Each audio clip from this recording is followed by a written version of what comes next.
এই ছোট বাচ্চাটি যখন ছেলেটির মাথায় হাত রাখে তখন একটি চমৎকার হয় যে ছেলেটি 10 বছর ধরে কথা বলতে পারে না, সে কথা বলতে শুরু করে। এই চমৎকার দেখে ছেলেটির মা অনেক খুশি হয় ও খুশিতে কেঁদে দেয়।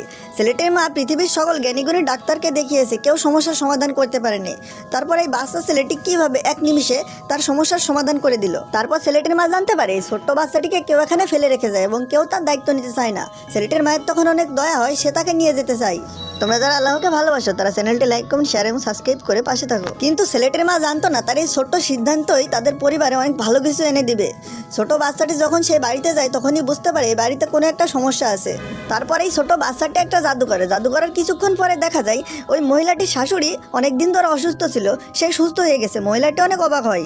বাচ্চাটিকে এই বাড়িতে আনার পর এই বাড়িতে সব কিছু ভালোই হচ্ছে এবং সব বিপদ কেটে যাচ্ছে। কিন্তু কেউই জানতো না এই ছোট বাচ্চাটি ছিল ভালো কাজের দেবী, তার পরিবারও জানতো না। এই ছোট বাচ্চাটির বাবা তাকে বোঝা ভেবে তাকে রাস্তার এক পাশে ফেলে রেখে যায়। কিন্তু যখন এই মহিলাটিও তার বাচ্চা যাচ্ছিল তখনই ছেলেটি বাচ্চাটির কান্নার আওয়াজ শুনতে পারে ও গাড়ি থামিয়ে বাচ্চাটির কাছে গিয়ে বসে। বাচ্চাটির জাদুতে ছেলেটি 10 বছর পরে কথা বলতে শুরু করে। তখনই